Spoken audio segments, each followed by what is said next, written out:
We were really rooting for the Beavers. We were hoping that Beaver local girls soccer could get a win over Columbus Academy from Gahana to put themselves in the state championship. They weren't able to do it. They fell 4-0.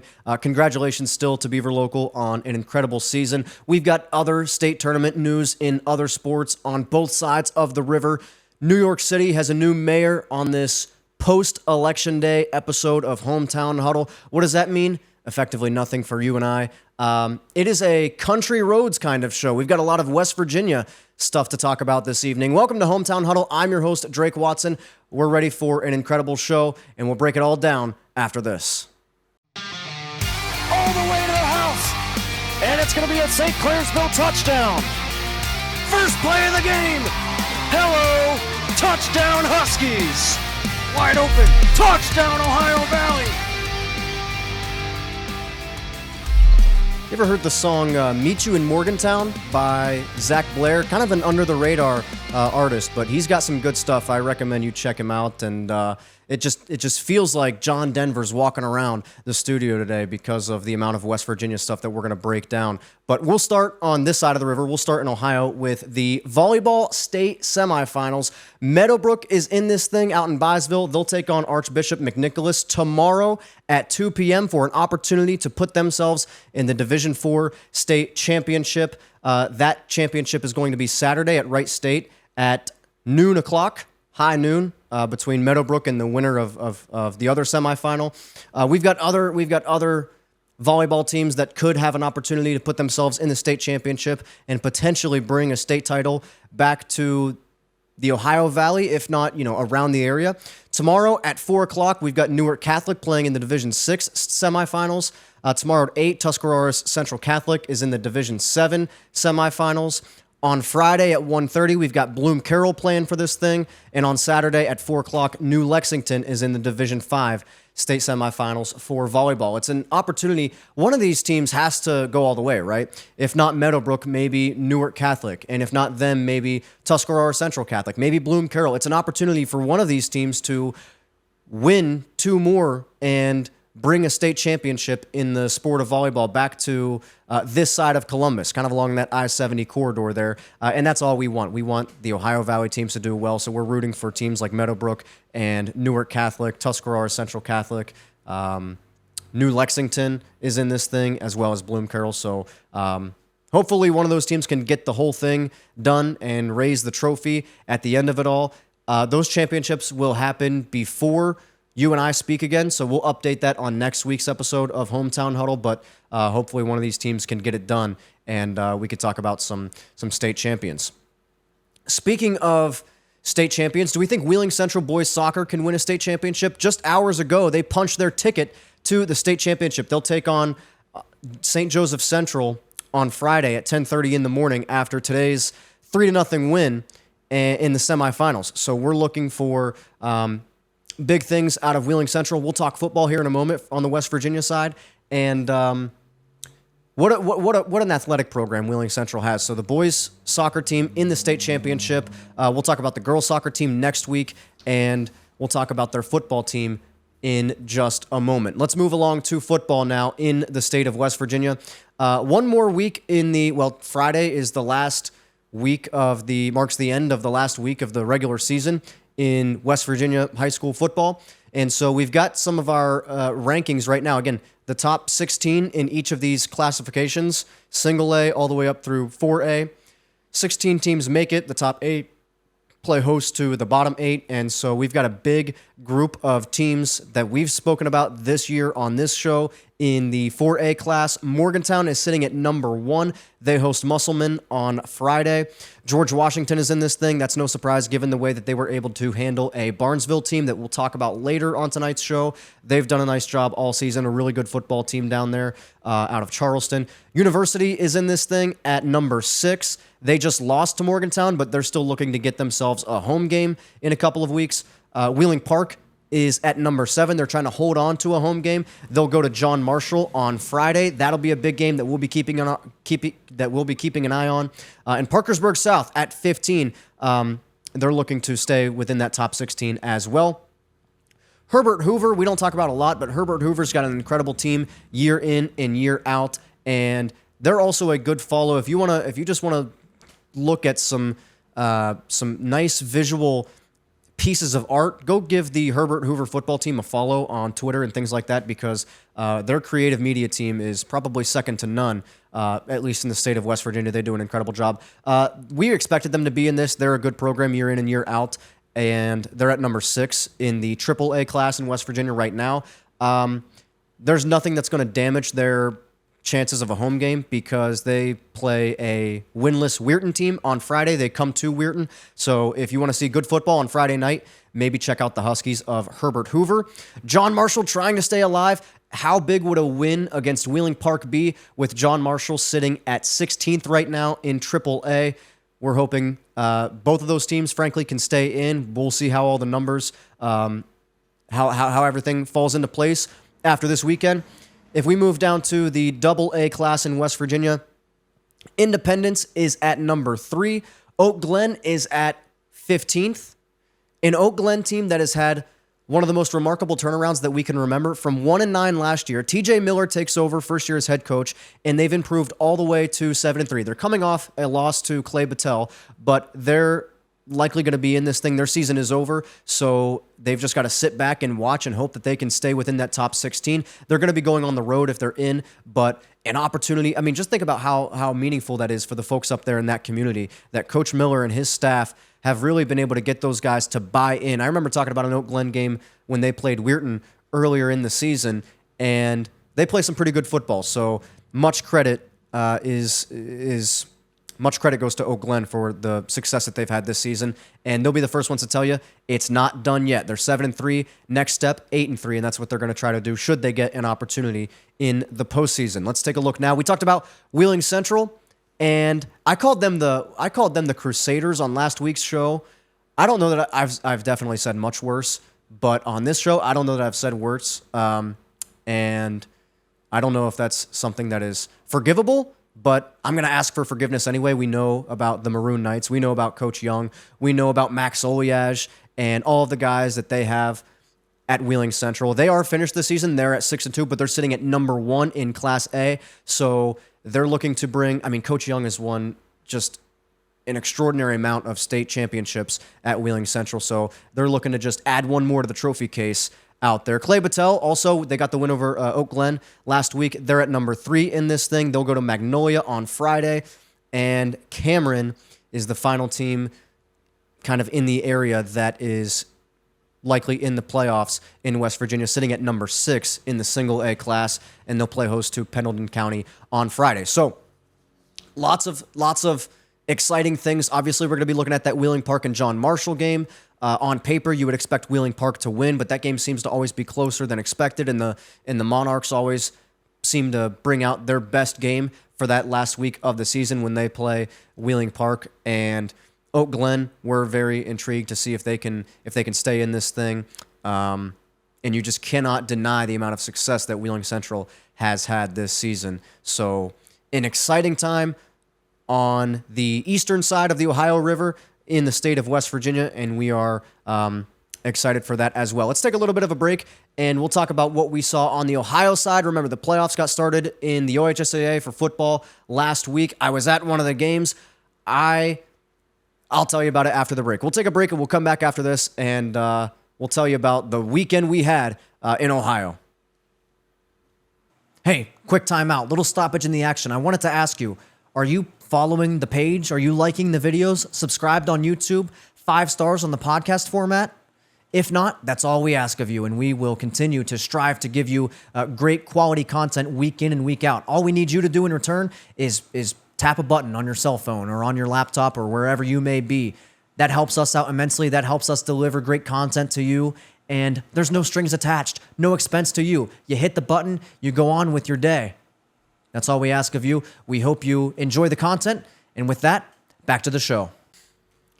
If I'm not wrong, we're approaching some milestones on some of the socials and some of the channels and just some of the things that we're available on the different platforms. And so anything that you can do to help us out would be greatly appreciated. We need you to subscribe to the channel. I just said this. My former self just said this, which feels like a million years ago at this point. subscribe to the YouTube, subscribe to the podcast feed, the Facebook. If you happen to catch our TikTok clips or the Twitter or whatever, Twitter is a good way, as well as Facebook, to get updates on what's happening, not only with Hometown Huddle, but also I Got Your Six, because not many people are going to see this part in this show where I say that I Got Your Six. Another episode comes out tomorrow night with Dirk Harkins. He's got a special guest who came all the way from Texas, and talked to Dirk about some special things. So make sure you tune into that tomorrow night right here on Harco Media Network. All right. Where was I on Friday night? Man, I miss asking, what am I asking you? Am I asking myself? I just miss that kind of rhetorical question. I had a decision to make between two games that I thought were going to be pretty good games. The first one was Indian Creek, and the other one was Conotton Valley. Conotton Valley was playing host to Bishop Rosecrans out of Zanesville, and Indian Creek was playing in a home playoff game as well against Johnstown. I got family up in Jefferson County, and I was also at a Conotton Valley playoff game last season, and I hadn't been to a Creek game at all this season. We've talked about them probably more than any other team in the Valley this season, and I hadn't even seen one of their games in person. So I figured, let me go up to Kettlewell Memorial Stadium. I love it there. Every time I've been there, it's been just a remarkable experience. And it was like that on Friday night as well. Not so much for the home team, especially early. So I get there, and I'm just trying to... First of all, I'm running into so many different people that I know, so many great people up there. And... let's see. First of all, I'm trying to recap because so many different things happened. I wore I wore a Wyoming Cowboys jacket, kind of thinking, as I was saying when I went to Toronto and Edison, I'm just kind of in my own world. I'm watching the game, and that's all I'm really doing. I'm not expecting. And I kind of thought, oh, nobody's going to know what this is. It's not a Creek thing. It's not a Johnstown thing. And I had three different people. Johnstown has a staff member who went to Wyoming for school for, I think, a year, he said. So he talks to me for a little bit, and then his wife talks to me for a little bit, and then I get another guy, I think that worked at Creek, that's talking to me about it.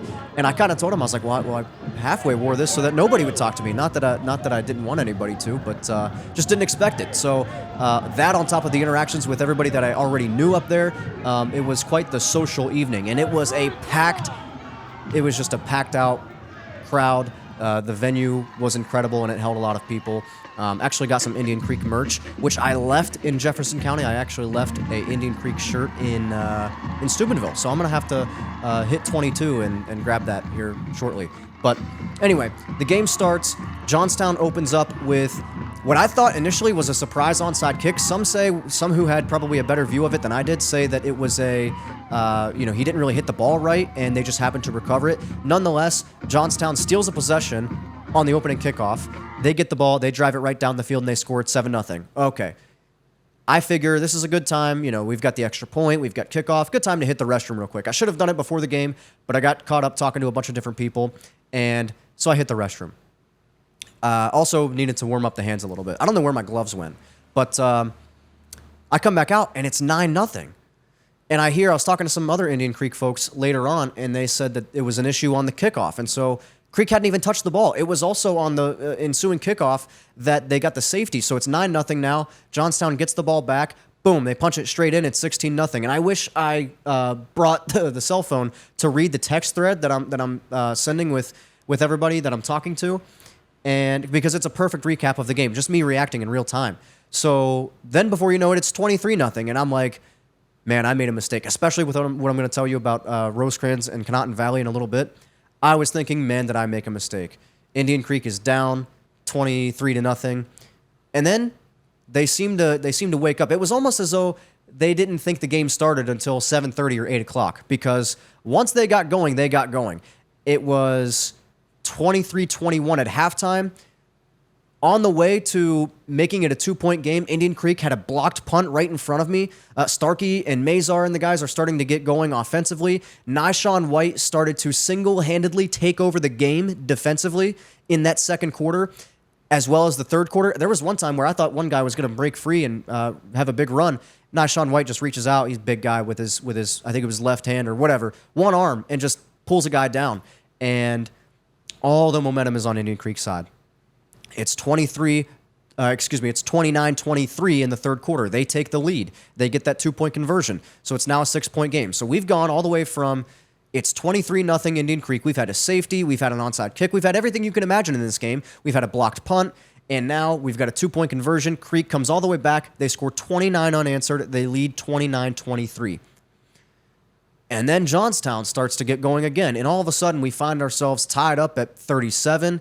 And then Johnstown takes a 44-37 lead. But you're still thinking, okay, Indian Creek has found their way offensively until they didn't. And the creek stopped flowing. And there was a fumble.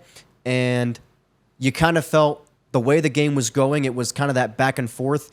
Whichever team was going to make that mistake and lose a possession, it wasn't going to be good for them. So Indian Creek fumbles. Johnstown's able to capitalize off of that, punch one in, 51-37. Creek does have an opportunity to drive late. There was a small chance that they score a touchdown. Maybe they are able to recover an onside kick and then potentially tie the game up. But a late Starkey interception seals the deal, and Johnstown gets the win, 51-37. I ran into those Indian Creek guys at halftime as well, and the way that they've treated me all season made me, and I'm allowed to do this because Johnstown's not from the area. I fully expected and wanted Indian Creek to win that game, and I wanted to see them do well. They still had a very successful 9-2 season, but just I couldn't go without acknowledging the way that they've treated me throughout this season, and I couldn't go without expressing my gratefulness for the way that they've embraced the show. So I wanted to see them do well. Unfortunately, they couldn't get the job done on Friday night, but nonetheless, a wonderful 9-2 season, especially given where they were 4 years ago. They were far from 9-2, and they've done an excellent job to turn that around. And it's you continue to, you don't start at 9-2 next season. We've talked about that a lot, but they're looking to use this momentum and continue to build off of their success as they move on in future seasons. So what about the game that I almost went to but didn't go to? Conotton Valley played host to Bishop Rosecrans on Friday night at the same time as Indian Creek was playing Johnstown. Conotton Valley won the game 78-46. I've done the math. I can't do the math this quick, so I took my time earlier and counted it all out. That's 124 total points. So not only does Conotton Valley get a win and advance to the second round of the state playoffs, they've done remarkable in terms of the postseason, and they've just done a really good job in football up there in recent years. But to do it in such a way, such an emphatic way, I mean, I'm sure that coaching staff is looking at the defensive film saying, how can we get this fixed? Because they know they can't give up 46 in later rounds and still win. But at the same time, if you can score damn near 80, you'll be in pretty good shape. Camden Wright is a big part of that. 177 yards on just 7 catches. I've also done the math. This is about 25.2 yards per catch. Just an animal. 3 touchdowns. And with that, he breaks the record. 44 consecutive games with a catch for Camden Wright. That is the new OHSAA record for consecutive games with a catch. Congratulations to him as well as the Rockets. He's also 12th all-time in the state of Ohio with 248 catches throughout his entire career. So I don't know how much further he's going to be able to move up in that category, but if you could be top 10 in a stat like that, I mean, just incredible stuff. He's certainly helped them achieve what they have so far this season. This is the highest scoring high school football game in the state of Ohio this season. Okay, so there's 700 schools. They each play, let's call it 9.5 games on average. So that's a lot of games. I can't do the math on that very quickly, but there are a ton of games, and Conotton Valley and Bishop Rosecrans was the highest scoring out of all of them, again with 124 combined points. It's the highest scoring playoff game in Ohio since 2013, so just an offensive shootout.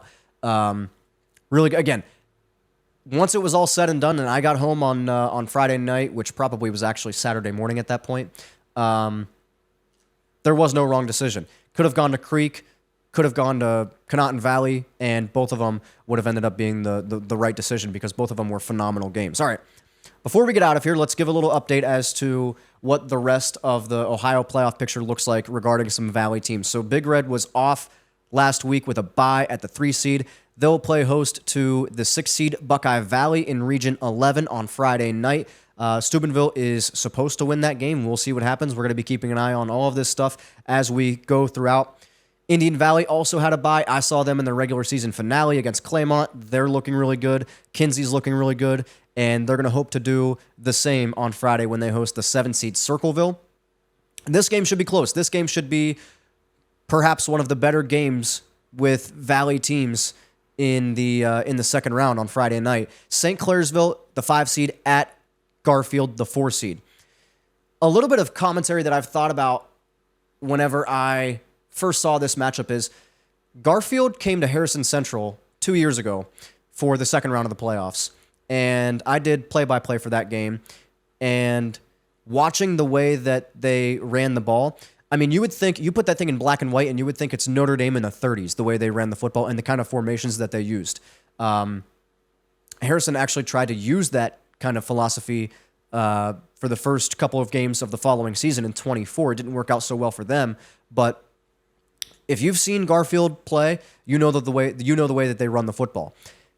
And so I'll ask you, what did St. Clairsville struggle with in the Bloom Carroll game? I'm just saying, this projected margin, according to some up in Worcester, is Garfield by 1.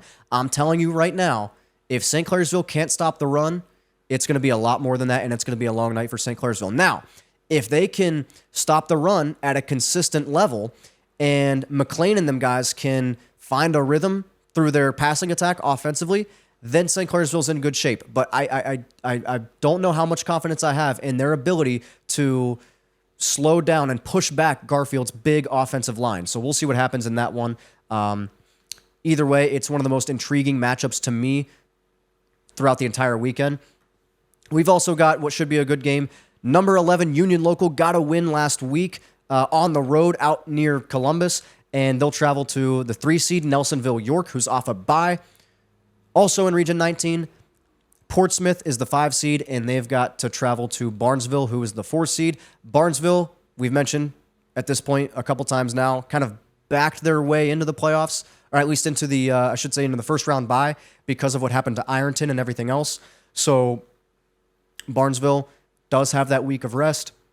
They did have an extra, I mean, you don't want to act like you have all the answers, but I'm sure Barnesville was watching more film on the 5-seed throughout their bye week than they were on the 12-seed, so I'm sure they're prepared for Portsmouth. Those bodies should be rested, and so we'll see what happens between the Shamrocks and the 5-seed Portsmouth on Friday night. How about Region 23? Region 23 has just gone insane, and it has provided us with some incredible matchups, not only throughout the entire season, but also here on Friday night in just a couple of days. Number 9, Ridgewood, they got the win over Newcomerstown in round 1. They'll travel to number 1, Centerburg, for the second round game. How about number 10, Caldwell, at number 2, Fort Fry? Two teams kind of along that I-77 corridor in the southeastern portion of the state. That should be a good game. We hope it's a good game. Fort Fry probably expected to win that one. And number 6, Toronto, travels to number 3, West Jefferson on Friday night in Region 23. That's another game that had a close margin, and we expect it to be a pretty good game. So we've got a lot of exciting things happening. Again, I'm still looking forward to that John Marshall Wheeling Park game. I'm looking forward to whether or not Oak Glen can stay in the top 16 in West Virginia. And how does Big Red look after a week off? Likewise with Indian Valley and Barnesville. Can St. Clairsville stop Garfield's rushing attack? All those answers will come in due time, as well as who's going to win, who's going to be the team to bring a volleyball championship back to this portion of the state. Somebody's got to be able to do it. Can Wheeling Central, how many championships are they going to win this season? 1, 2, 7? Who knows? How many sports do they offer over there?